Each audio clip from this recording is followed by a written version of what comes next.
Miren, hace poco, hace unos cuantos días, vi que mi amigo Luis Abrego subió un video sobre, bueno, el Pidos subió un video sobre si la salvación se perdía o no, y hace una pregunta que a mí me parece muy interesante. O bueno, mejor dicho, dos preguntas que a mí me parecen muy interesantes. Entonces tenía la intención de, como nosotros ya estamos hablando de esta serie de videos sobre la salvación, reaccionar a ese video e intentar complementarlo, porque eso es parte de esta idea, ¿no? Entonces vamos a ponerlo aquí rápidamente. Yo trato de reconciliar eso de una manera simple, haciendo dos preguntas diferentes. La primera pregunta sería, ¿es posible perder la salvación? Y eso, y la respuesta corta sería sí. De lo contrario, para nada servirían las advertencias de la Biblia, como vimos antes. Esta es una pregunta modal que en sí trata de la posibilidad de algo a suceder. Es posible, por ejemplo, que te roben si caminas solo en la noche. Sin embargo, no necesariamente te van a robar. Segunda pregunta. Ok, entonces justamente esta parte del video intenta dar una pregunta que me parece que es bastante buena. Y voy a ponerme de nuevo en la pantalla grande. Aquí se abren varias vertientes de cómo diferentes modos o diferentes iglesias han intentado responder a estas preguntas. Entonces la primera justamente van a ser los arminianos, que son los que más adentro están de esta pregunta. ¿Es posible perder la salvación? Ellos van a decir un rotundo sí. Sí es posible perder la salvación. ¿Y por qué ellos lo hacen? Aquí es donde hay dos grupos de arminianos, o hay que hacer dos distinciones de arminianos. Aquellos que tienen una posición más fuerte con respecto al arminianismo y aquellos que tienen una posición más débil con respecto al arminianismo. Entonces, los fuertes en el sentido arminiano son aquellos que dicen la salvación se pierde en todo concepto. Si tú llegaste a pecar, perdiste tu salvación. Si tú cometiste un pecado muy grave, entonces perdiste tu salvación. Si tú te fuiste de parranda un día, un domingo, te perdiste tu salvación. Y esa es una posición que muchos evangélicos y muchos pentecostales han adoptado, pero que a mi parecer es errónea. Y eso lo vamos a ver en la segunda parte, en la segunda pregunta. Pero ellos responden esto diciendo, sí, básicamente cualquier pecado te quita tu salvación. Pero hay un grupo más débil de arminianos, o un arminianismo un poco más atado a su parte histórica, que va a decir que solamente en un caso se puede perder la salvación. Y ellos dicen que se puede perder la salvación únicamente en el caso de la blasfemia al Espíritu Santo. Y la blasfemia al Espíritu Santo, ellos lo interpretan de dos maneras. Justamente como no aceptar al Señor, como nosotros lo interpretamos, pero también lo interpretan diciendo que la apostasía es blasfemar al Espíritu Santo. Entonces, morir en apostasía es haber cometido la blasfemia del Espíritu Santo. En otras palabras, morir lejos de Cristo. Morir sin Cristo y morir lejos de Cristo va a ser lo que el arminiano va a decir. Esto es la blasfemia del Espíritu Santo. Y esta es la forma en que los arminianos responden la pregunta 1, un sí, pero y tal y tal y tal. Mientras que hay otras dos posiciones, que son la bautista confesional, que es mi posición, la reformada y la molinista. La molinista la voy a dejar aparte porque es un poco más compleja, pero la posición bautista confesional es simplemente rechazar la pregunta. No hay una sola advertencia para el cristiano. Todas las advertencias que parecen decir algo en contra de que la salvación se pierda, en realidad son advertencias para el no creyente, para el no cristiano. ¿Y qué nos basamos? En el mismo pasaje que los arminianos, Hebreos capítulo 10 y Hebreos capítulo 6. Y estas dos promesas creemos los bautistas confesionales, y ya tengo el anterior video para explicarlo más grandemente, creemos que esta salvación, no, estas personas son no creyentes. En el caso de Hebreos 6, son creyentes que se apartaron de Dios, pero que pueden regresar y que de hecho van a regresar. Y en el caso de Hebreos 10, son creyentes que definitivamente no son salvos. O mejor dicho, son personas que no fueron creyentes, no tenían una fe real, no tenían fe en general. Estos son el segundo grupo de creyentes, aquellos que voluntariamente rechazaron a Cristo. Esa es la apostasía en ese contexto, por así decirlo. Y ahora sí, viene la posición reformada. La posición reformada también es un caso de análisis propio, pero ellos curiosamente, y lo voy a explicar al final un poco más desarrollado, curiosamente sí creen que la apostasía es un pecado que te quita la salvación. Les sugiero leer a Calvino en Hebreos 10, los comentarios de Calvino, Hebreos 10, y los comentarios de los cánones de Dort sobre la seguridad de salvación, o mejor dicho, sobre la perseverancia de los santos. Y ellos creen que la salvación se pierde, irónicamente. Pero, y es aquí donde entramos al tema del pero, ellos creen que el Espíritu Santo evita que pierdas tu salvación. Entonces el Espíritu Santo va a controlarte para evitar que llegues al extremo de perder tu salvación. Entonces, que el genuino cristiano, por medio del Espíritu Santo, por ser un escogido de Dios, no va a nunca perder su salvación, porque jamás va a apostatar. Y por otro lado, jamás va a cometer un pecado sin arrepentirse. Y de hecho, es curioso, porque los reformados también creen como que hay cierta inmortalidad para el no cristiano cuando no ha aceptado a Cristo. Entonces, el escogido va a morir solo hasta después de haber recibido a Cristo. Entonces, si esa posibilidad es real, entonces el escogido no va a morir hasta que se arrepienta, ¿no? El Espíritu Santo siempre lo va a forzar a arrepentirse. Esa es la posición reformada. Curiosamente, es muy extraño porque uno piensa, posición reformada, la salvación no se pierde, pero curiosamente ellos sí creen que la salvación se pierda. Es algo muy interesante. Pero ellos tienen un toque reconciliador con respecto a esto. Y ahora sí, vamos al segundo video. A la segunda parte del video, perdón. Pregunta entonces es, ¿el creyente perderá la salvación? Pues no.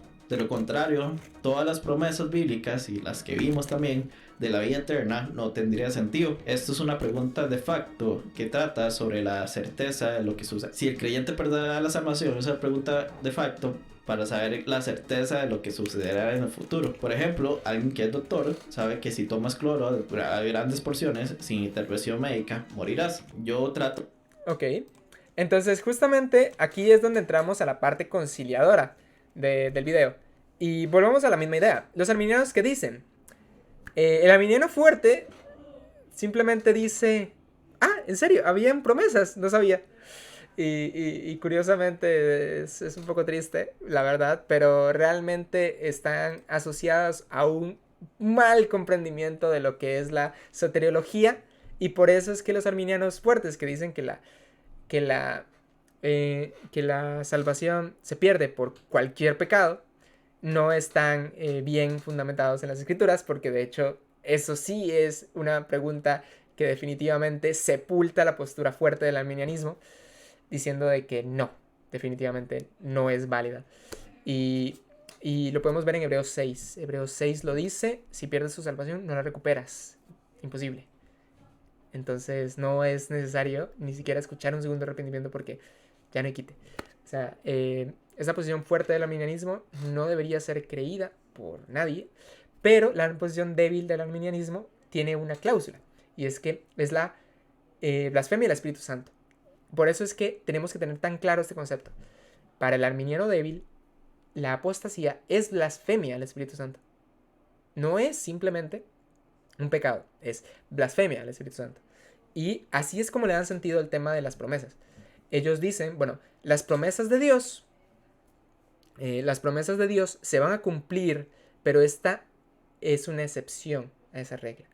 ¿Y por qué? Porque Cristo mismo dijo que era una excepción a esa regla. Entonces, de ahí es que ellos van a sacar esta doctrina que es completamente válido hasta cierto punto creerla. Luego, ellos van a tener...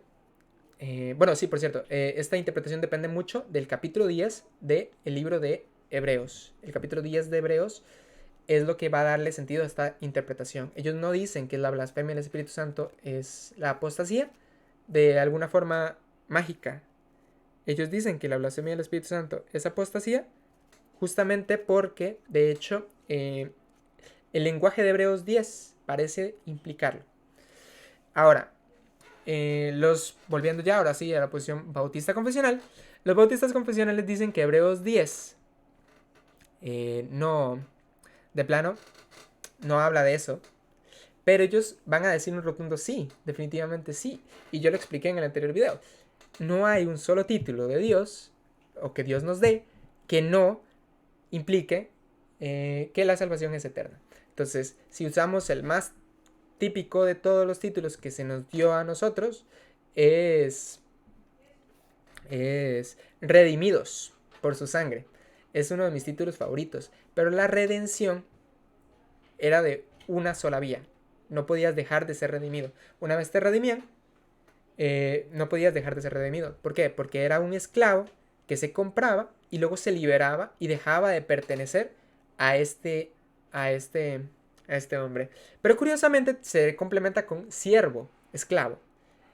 Como somos redimidos, somos esclavos liberados, pero que dicen voluntariamente, me someto a Dios. Quiero ser su esclavo por voluntad propia. Y a estos esclavos se les ponía un arete, que ese arete representaba este esclavo es esclavo por voluntad propia. Y ese arete implicaba de que ese esclavo era feliz con su amo. Y el esclavo que estaba en esa circunstancia no podría, ese esclavo que está en esa circunstancia no podría alejarse de Dios. ¿Por qué? Porque ya hizo ese voto. El que se adueñó de ese esclavo simplemente no puede decir, te echo de la casa, ¿no? Sino que tenía que protegerlo y adoptarlo como a uno de los suyos, uno de sus siervos, ¿no? Y sí, esas dos promesas, por así decirlo, esos dos títulos, implican de que el título no se puede quitar. Y como nosotros vemos esto, nosotros decimos, ya, no hay quite. Si una persona es redimida y siervo de Dios, la única forma de que esa persona pierda, entre comillas, su salvación es que jamás haya sido ni redimido ni siervo de Dios. Esas promesas se aplican sí o sí. Y no solo eso, hay promesas que explícitamente lo han dicho. El que empezó en vosotros la buena obra la perfeccionará hasta el fin de los tiempos. Eso implica de que si queremos decir que Dios es veraz, tenemos que ser salvos siempre. Porque perfeccionará su obra, es una promesa. Y no hay quite ahí. Esa promesa seguirá y seguirá y seguirá hasta el final. A menos que el arminiano apele y diga, bueno, esa promesa solo aplica a aquellos que no apostataron, etcétera, etcétera, etcétera. O sea, por eso es que es tan importante la cláusula de la blasfemia del Espíritu Santo. Porque es una excepción. Ahora sí, la posición reformada que dice, bueno, esas promesas tienen sentido en tanto el Espíritu Santo lo evita. Y siempre va a evitarlo. Entonces, jamás ese esclavo se va a alejar, jamás ese redimido se va a alejar. Entonces puedo llamarte esclavo, redimido y prometerte cualquier cosa porque en el fondo no vas a poder perder tu salvación. Entonces las promesas de Dios solamente vienen a reafirmar lo que no va a pasar contigo, sino que te separa, te aísla del otro grupo de personas que se van a condenar. Y esas personas que se van a condenar son personas que de plano, de facto, ya están condenadas, por así decirlo. Eso es lo que cree el reformado. Están condenadas y ellas son a las que esas advertencias le van a hacer peso. Porque va a ser su sello de muerte. Las va a condenar. Esas promesas, esas advertencias van a ser una condenación para esas personas. Pero para nosotros no hay necesidad de condenarnos con esas condenas, sino que el sello del Espíritu Santo y las promesas de Dios nos van a reafirmar lo que ya Dios hizo. Entonces es como que en la posición reformada los creyentes son una cosa y los no creyentes son otra cosa completamente diferente. Están completamente aisladas y las cosas que se le dicen a uno no se le dicen al otro de ninguna forma. Entonces las promesas de uno no se le dan al otro y al otro grupo las condenas de uno no se le dan al otro. Es como esos dos grupos súper aislados. Esa posición no me termina de gustar demasiado. Y finalmente, ahí llegó mi hermano a robarme unas cuantas cartas. Pero bueno, finalmente está la posición molinista, que dije que se las iba a dejar como de tarea, pero no se las voy a dejar de tarea. Ahora sí, la posición molinista es más compleja, por eso quise dejarla al final. La posición molinista me gusta mucho. Yo no soy molinista porque prefiero la posición bautista, pero el molinismo me gusta mucho. ¿Y ellos qué dicen? Básicamente que son un seguro de vida. Estas advertencias son un seguro de vida. Entonces, como son un seguro de vida, Dios puede darlo como advertencia para asegurarse de que nadie va a cometerlo. Entonces es como, por ejemplo, que yo ponga, que yo ponga en una pared. Bueno, aquí está completamente prohibido prenderle fuego a las cabras. Y usted dice, bueno, ¿y por qué diantres voy a traer una cabra para prenderle fuego? Es para evitar de que eso vaya a pasar en un futuro. Es una posibilidad remota que podría no perfectamente no pasar nunca, pero definitivamente está la advertencia ahí. Entonces, si alguien quería hacerlo, va a evitar hacerlo. Entonces, algo similar ocurre con el tema de las advertencias. Es como, en este mundo posible, nadie va a perder su salvación. Pero si alguno lo intentara, es mejor poner una advertencia, que va a ser esta advertencia, esas advertencias, para que le tengan miedo a este tema. Entonces, justamente, es como para generarle un cierto temor al cristiano para que evite a toda costa la apostasía. Y esto va a funcionar de un seguro de vida, como un seguro de vida para que el cristiano no se pierda. Entonces, aquí ya no depende necesariamente del Espíritu Santo, aunque sí depende mucho del Espíritu Santo, sino que la advertencia en sí misma funciona. Y ese es el tema que explica mejor el molinismo que la postura reformada, porque las posturas reformadas simplemente hace que ambas preguntas se respondan para grupos diferentes. El molinista sí afronta la pregunta y dice, las advertencias tienen un propósito, y ese propósito es asegurarse de que no haya pérdidas, o que hayan las menores pérdidas posibles, que en este mundo posible hayan las menores pérdidas posibles. Esa es la cuestión. Y la segunda se complementa con esta. Como ya me aseguré de que haya las menores pérdidas posibles, esas advertencias, si son efectivas, nadie va a perder su salvación. Entonces Dios puede darse el lujo de dar promesas a estos creyentes porque nadie va a perder su salvación en este mundo posible. Entonces esa justamente es la posición molinista, es un poco más compleja, pero al final del día es lo que es la respuesta que se da. Y por último, ya ahora sí finalizando el tema, como un bonus, la posición católica es un poco distinta con respecto a esto. El catolicismo plantea que sí existe la pérdida de justificación, pero no la pérdida de salvación. Es algo interesante. Lo pueden ver en el Catecismo número 161. Ellos hablan de la fe como una cosa y de la salvación como otra cosa. Recordemos que ellos creen que la salvación es por obras, no por fe. Entonces, ¿qué pasa? Ellos nunca, hasta el final de su vida, pueden saber si son salvos o no. Eso lo pueden ver en el Concilio de Trento. El Concilio de Trento dice textual, nadie puede saber si alguien es salvo o no. Nadie, jamás, no pueden saberlo. ¿Y por qué no pueden saberlo? Porque su modelo no lo permite, no permite saberlo. Pero ¿qué pasa? Una vez obtienes la salvación, no la pierdes. ¿Y por qué ellos lo dicen? Porque ellos tienen el purgatorio. Entonces, una persona que llega al purgatorio es salva para ellos. Entonces, en el purgatorio jamás van a perder su salvación. Entonces, estas promesas realmente no son para los creyentes, son para los creyentes que pasaron el purgatorio o que llegaron al purgatorio. Entonces, es la forma que tienen de considerar ambas preguntas. Pero en sí mismo, estas preguntas son planteadas para un ámbito más protestante, bautista, iglesia libre, etcétera, etcétera, etcétera.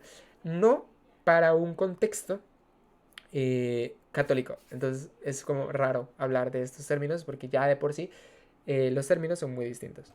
Ahora, les dije que les iba a dar como un motivo de por qué los reformados tienen una posición tan extraña. Y es como que intentan conciliar ambas partes y a mi parecer lo hacen un poco mal. El molinismo lo hace mejor, pero ellos tienen una cuestión muy curiosa. Y es que ellos le dan mucha importancia al tema de la tradición. Ellos no son católicos, por lo que no son infalibles los padres, pero aún así le dan mucha importancia a los padres de la iglesia.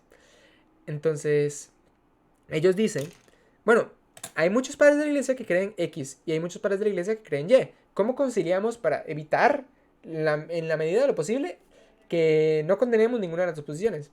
Entonces, la idea que se les propuso fue justamente la que está en los cánones de Dort. Y, y ellos mencionaron que la salvación se podía perder como una posibilidad lejana, pero que no iba a pasar. ¿Y por qué? Porque los mismos padres de la iglesia, habían unos que creían que la salvación se perdía. Y de hecho, la Dida G creía que la salvación se pierde. O al menos para mí es difícil negar que la Dida G da la idea de que la salvación se pierda. Hay algunos que lo han hecho. Han interpretado la Dida G de tal forma que signifique de que la salvación no se pierda. Pero creo que es un poco rebuscada la forma en que lo han hecho. Y, y que ellos, como le dan tanta importancia a estos libros, han preferido optar por una posición un poquito diferente. Pero no todos son así. Hay muchos reformados que de hecho están empezando a optar una posición más bautista, porque realmente es muy efectiva, es muy, muy buena. Y otros han ido por el calvinismo-molinismo, que también es muy efectivo, pero quita soberanía de Dios. Entonces muchos calvinistas han preferido adherir a la posición más propia de Calvino, digamos, de la soberanía absoluta y sin quite de Dios. Entonces, dicho esto, más o menos esa es la idea. Los reformados siempre han tenido esta importancia de la tradición y de ahí es que surge este modo de ver esto tan así. Pero me gusta más la posición bautista y después la posición molinista. La arminiana me gusta, pero no demasiado. De hecho, considero que está muy mal. Y luego vendría la posición reformada, que para mí es efectiva, pero que es medio rara. Y finalmente la posición arminiana fuerte, que esa de plano es un error conceptual. Esa no debería ser creída y de verdad lo digo, no hay un creyente que realmente pueda perder su salvación por pecar. Se los digo de una vez. Esa posición es mejor evitarla a toda costa. Es muy peligrosa. Y ha sido muy popularizada, pero es muy, muy, muy peligrosa porque es muy, a mi parecer, antibíblica. Demasiado antibíblica. Y ahora sí, concluimos de esa forma y nos veríamos para los siguientes